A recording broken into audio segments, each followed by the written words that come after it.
د خبرونو سرټکی د وروستیو پیښو پر مهال د سیاسي چارو د شنونکو د فعالیتونو څخه د اطلاعات او کلتور وزارت ملاتړ. په دوحه کې د قطر د مجلس شورا د دویمې تقنیني دورې په لومړۍ غونډه کې د اسلامي امارت سفارت لومړی سکرتر ګډون. او په عراق او سوریه کې د ترکیې د ځواکونو د 3 کلن حضور تمدید.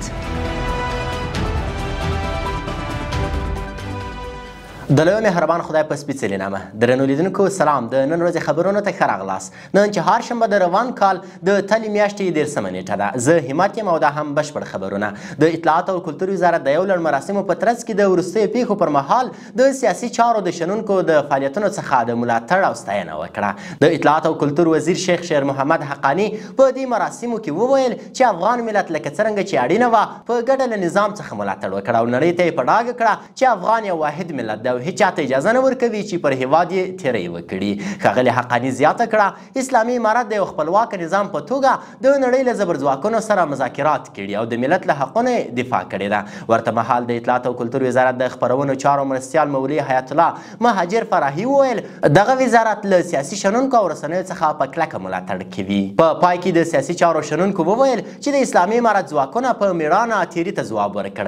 داسې ځواب چې د هیواد په تاریخ کې مثال نه لري. په دوحه کې د اسلامي امارت سفارت لومړي سکرتر روحاني غیاث د قطر د مجلس شورا د دویمې تقنیني دورې د لومړۍ غونډې د پرانیستې په مراسمو کې ګډون وکړ. په قطر کې د افغانستان سفارت وایي دغه ناسته چې د قطر د امیر شیخ تمیم بن احمد الثاني په وینا پرانیستل شوه د کوربه هیواد د بیلابیلو ادارو د لوړپوړو چارواکو ترڅنګ د بهرنیو سفارتونو او نړیوالو سازمانونو استازو هم پکې ګډون کړی و. عدلیه وزارت وایي چې د مرکزي زون د غصب شویو اماراتي ځمکو قضیو ته د رسیدنې اختصاصي محکمې د ننګرهار ولایت په سرخرود ولسوالۍ کې د سید اسحاق ګیلاني ښارګوټی اماراتي تثبیت کړ.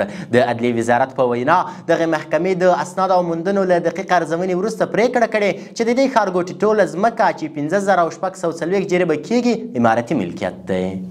او د پای خبر همدا چې د ترکیې پارلمان په عراق او سوریه کې د ترکیې د نظامی حضور لپاره د دې هیواد د ولسمشرۍ ریاست طرحه د 3 نورو کلونو لپاره تصویب کړه. د ترکیې رسنیو د راپور له مخې دغه طرحه د ترکیې ولسمشر رجب طیب اردوغان لخوا لاسلیک شوې او دغه حضور چې له ترهګرۍ سره مبارزه او د یادو هیوادونو د امنیت ساتنه ښودل شوې په همدې موخه به دوام مومي. له ملتیا مو مننه.